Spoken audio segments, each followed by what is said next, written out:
church went up and down the minister's hallway asking for our favorite scripture. Didn't know at the time, but what she was doing was she was gathering up our favorite scriptures, going home to calligraphy them.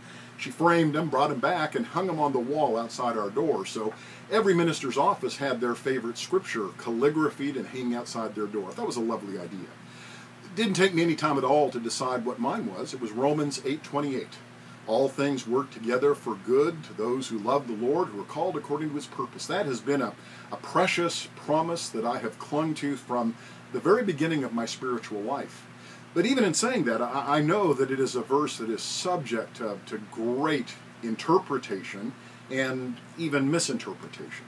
I know lots of Christians who take that verse and construe it to mean that everything that happens in their life comes to them because that's what God has willed for them, and regardless of how we perceive it, from God's perspective, it's good. Even the most painful, difficult things that happen in our lives are understood by some believers to be God's perfect will, good, even though it hurts.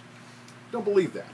I believe that verse is promising instead that God promises to be present in everything that happens, that God squeezes meaning and purpose and goodness out of every circumstance of life.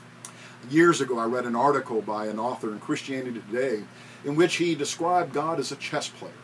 He said that we tend to think of God as mechanically moving piece by piece and relentlessly accomplishing his purpose.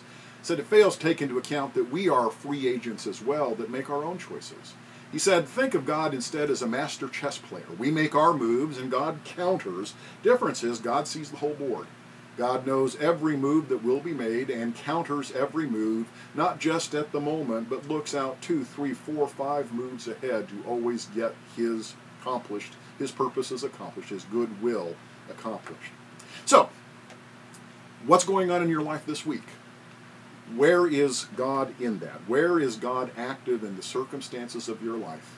What is the good that God is squeezing out of even the most painful circumstance in your life this week? Figure that out, and I think you've figured out one of the great truths of the gospel.